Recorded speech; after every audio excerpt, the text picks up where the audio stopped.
I met her during my solo vacation. We seated next to each other on the ferry, and later reunited at one of the few tourist spots on the island. "Let's get married." Upon our reunion, she said that to me. "My name is Zach, turned 32 this year. I work in the editorial department of a publishing company. I love my job and don't mind working through the night or doing overtime. Unfortunately, the body tells no lies. My body and stamina couldn't keep up with the demands of the job. To make matters worse, the workload suddenly increased as a long-serving editor retired, and the responsibilities were passed down to me, a mid-level employee. One day, I passed out at work. I was told by the doctor it was due to overwork and stress, and I had to be hospitalized for about a week. Work was hectic, but fortunately, my fairly considerate company managed to send a notice aligning with my discharge day. Apparently, my attending doctor also suggested that I needed a break. And so, for the first time since I started working, I got a long 6-month vacation. I was undecided about how to spend this long vacation, but I decided to visit the northernmost and southernmost parts of the country. I first conquered the northernmost part, Barrow, Alaska. Then I headed straight to Key West, Florida. The southernmost part is Catalina Island. There's a ferry service from Miami, but the ferry couldn't sail due to bad weather. I was stuck there for 4 days. Finally, on the morning of the 5th day, the ferry to the island could depart. The sea was still a bit rough. I usually have a strong stomach and don't get motion sickness, but I was a bit nervous and took some motion sickness medicine. As I expected, the ferry swayed quite a bit. Sitting by the window, I pressed my forehead against the window glass and closed my eyes tightly. By doing this, I was trying to avoid seasickness. When there were 20 minutes left to reach the island, I noticed the woman sitting next to me looked unwell. It seems she was suffering from seasickness. Are you okay? Would you like to take some motion sickness medicine?" When I offered her water, she weakly replied, "I'm fine." She didn't look fine at all. Thinking it might make her feel a bit better, I offered my window seat to her. Then she did the same as me, pressing her forehead against the window glass and closing her eyes. It looked like she was feeling uncomfortable, and her collar was wide open, revealing her fair chest. I realized I was staring and awkwardly looked away. I helped her off the ferry. She was still wobbly, looking pretty unstable. She sat down on the ground after getting off the ramp. "The ground is the best," she said, laying down right there. "Are you okay?" I squatted down beside her and asked. She managed to sit up, still shaky. "Thank you so much. It was rough this time, but you saved me. Thank you." She bowed her head politely to thank me. Her long hair slid over her shoulders, emitting a pleasant fragrance of shampoo. "You're on vacation?" she asked, brushing the sand off her back. I nodded, and she responded with something that was neither interested nor uninterested. "I see." I somewhat wanted to stay but forced myself to leave. "Well, I'll go then. You sure you're good?" she responded with a full-faced smile to my inquiry. Regretfully, I parted ways with her at the harbor. I really wanted to talk more with her, but I didn't have the courage.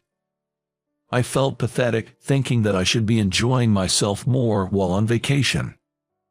While contemplating returning to the harbor, I arrived at the reserved bed and breakfast. Catalina Island is a small. You could cycle around the entire island. The next day, I started exploring the island by rental bike.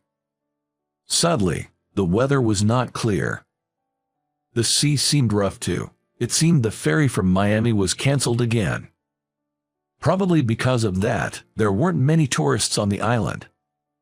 It felt like time was moving slowly. I headed for the southernmost monument of America. Passing through a winding road like a snake, I could see the southernmost monument of America. There were no buildings around, but I could see several other monuments. There were sound of waves, wind, and occasionally, birds. The wind was strong and I closed my eyes for a moment. When I opened them again, there was someone by the monument, waving at me. I didn't know anyone here. My heart skipped a beat for a moment.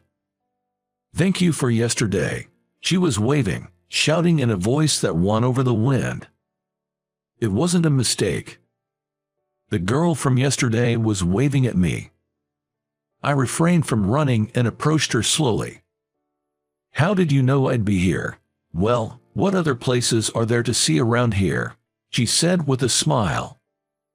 I felt a bit embarrassed as she thanked me again, politely, for yesterday. She introduced herself as "I'm Nancy." "Oh, this is for your help yesterday. You haven't had lunch yet, have you?"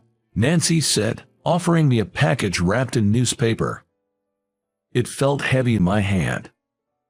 "Not many diners open now, right?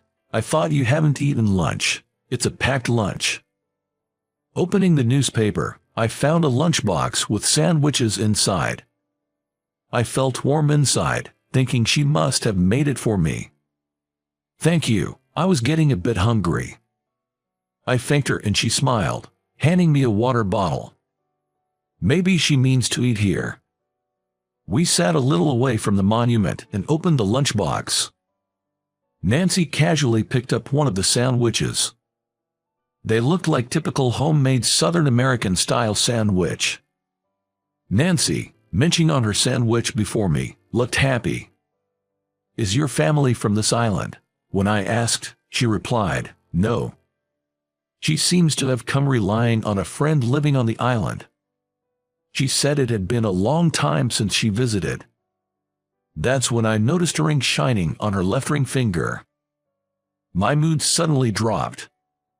Making a lunchbox and waiting for me, it's easy to misunderstand.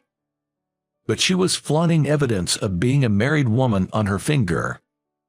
It was a proof that she has no interest in me. As my spirits dropped, the weather also started to deteriorate. Nancy was looking seriously at the increasingly rough sea. Maybe she's worried about the return ferry. If the sea gets rough, it will destroy this amazing scenery. I, who wanted to spend time gazing at the beautiful sea, wondered if Nancy felt the same and spoke up. Her response was something I didn't expect. Nancy said, "I hope it gets rougher." She smiled, hoping for a ferry cancellation due to rough seas. But I noticed. Her eyes weren't smiling. It felt like she had some secret. Like she was afraid someone might come to the island by ferry. Maybe she ran away to this island. I stealthily looked at her anxious face. I wanted to say something to cheer her up, but no words came to mind. "Well, I'm going home. It looks like it's going to rain." Staring out at the sea, now rough and turbulent, Nancy stood up and spoke those words. All I could do was nod in agreement, murmuring, "Yes, true." Despite Nancy's wishes, the next day was bright and sunny. The sea was calm. Almost instinctively, I opened my cell phone to check the ferry schedules. It seemed that they were all running from the first trip in the morning. That someone whom she did not want might be coming to this island on the ferry. Thinking about it started to make me anxious, too. To shake off the anxiety, I decided to go for a walk after breakfast. The sun was much more intense compared to yesterday. While wandering aimlessly around the island, I could hear a man and a woman arguing.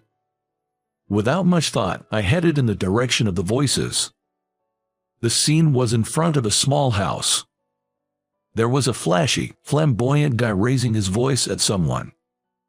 Nancy was standing in front of him with a sullen expression. Apparently, this man was Nancy's husband. I realized this must be the unwelcome someone that she was avoiding. Something must have happened, and Nancy had run away from her husband. Facing her loud, furious husband, Nancy remained cold. I couldn't intervene in a marital spat, so I decided to quietly leave the place. I'm telling you, I've had enough. I can't stand being hit or abused by you anymore. Nancy's voice, which was calm initially, was getting increasingly louder.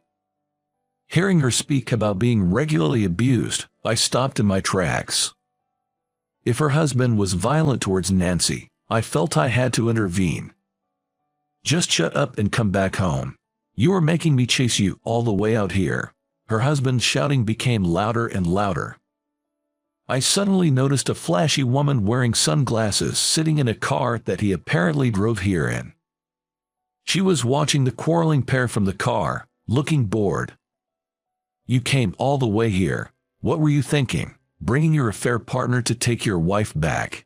Planning a romantic getaway on the side? Nancy pointed at the car as she spoke. I see. The woman in the car seemed to be the husband's mistress. Things were starting to feel complicated. That's it. Please, let's get a divorce.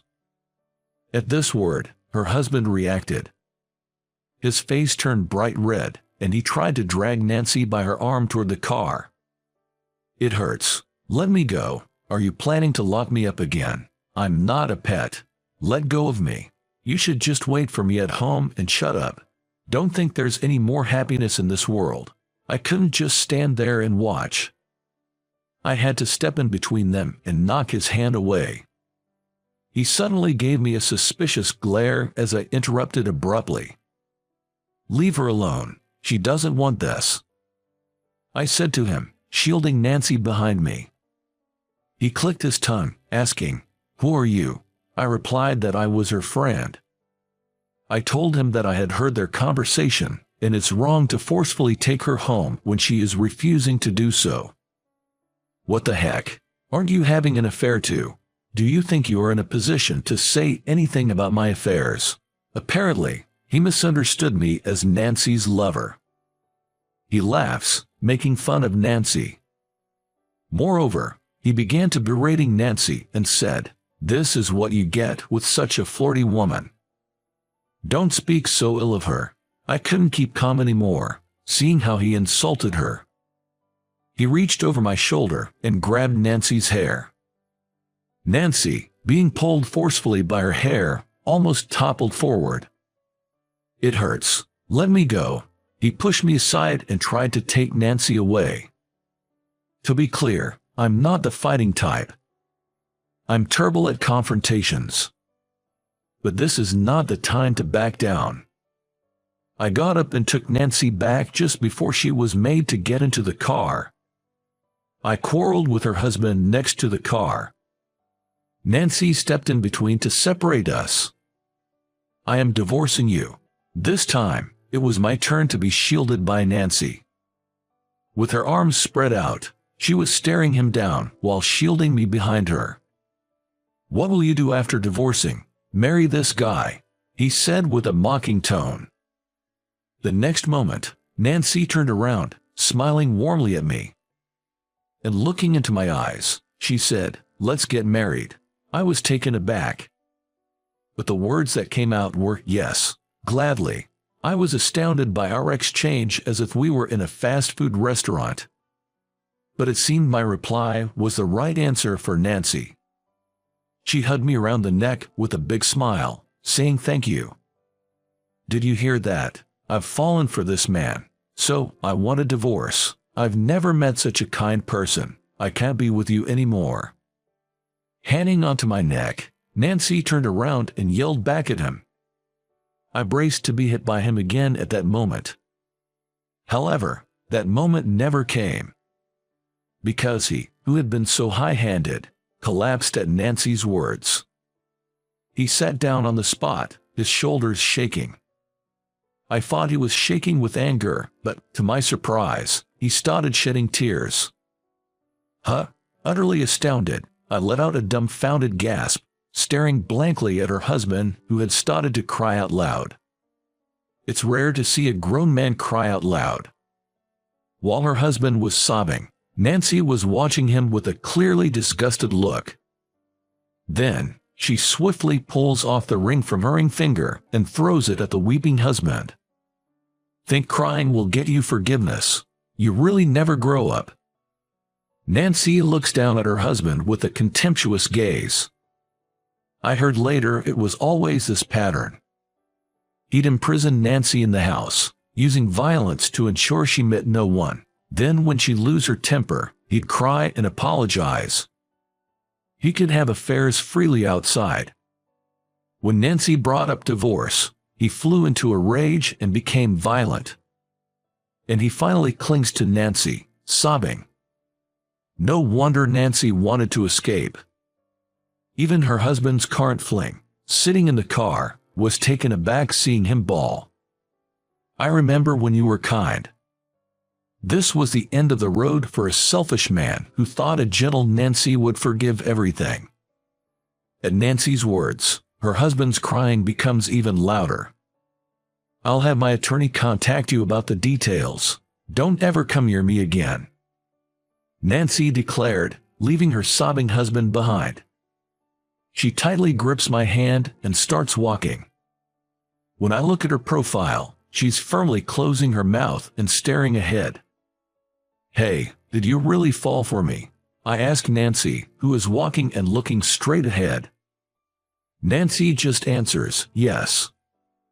I remember feeling the temperature of the hand I was holding rise slightly at that moment. So, I didn't ask any more.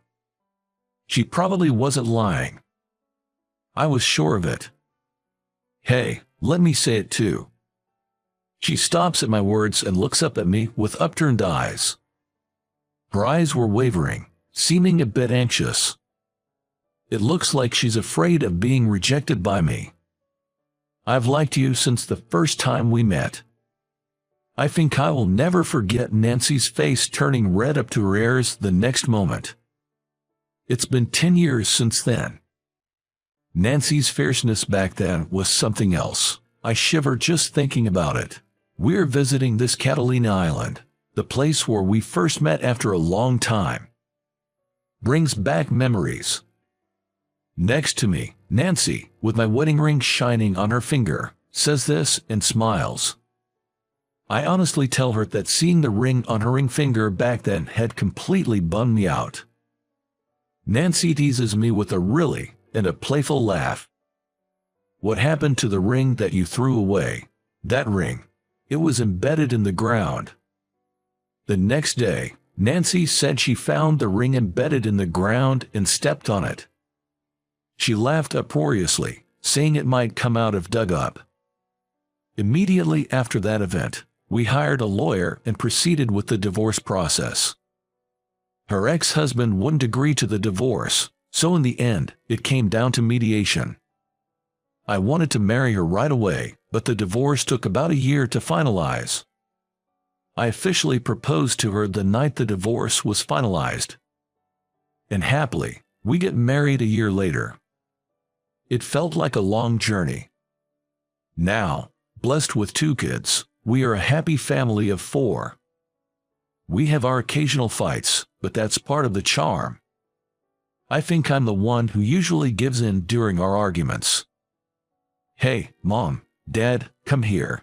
Over here, over here. Our children call us with loud voices. Our daughter takes after me, and our son is the spitting image of Nancy. Their personalities are also similar, which makes us laugh. We walk towards our waving children, hand in hand. Okay, time for a quiz. The word quiz excites the kids. So, what kind of place is this? My question is met with voices of dissatisfaction from the kids. It's too easy and not interesting, they complain. Then our daughter snorted and answered. Don't play dumb. It's the southernmost part of America, right? I told her with a composed face, no, that's not right. And once again, there are boos from the children. This is where your mom first let your dad taste her homemade lunchbox. My daughter hits my knee in frustration as I speak jokingly. We didn't know that. The children unanimously voice their complaints. Next to them, Nancy, looking a bit guilty, is smiling. What? I sense she has a secret. Then, scratching her head, Nancy said, "Actually, that lunch was made by my friend." A truth I learn after 10 years. The kids roll over, laughing hysterically. The beautiful memory shatters, leaving me stunned for a moment. So this is what they mean by truth is stranger than fiction. Come to think of it, Nancy was bad at cooking. I didn't notice about that lunchbox until now. I guess I was just head over heels for her.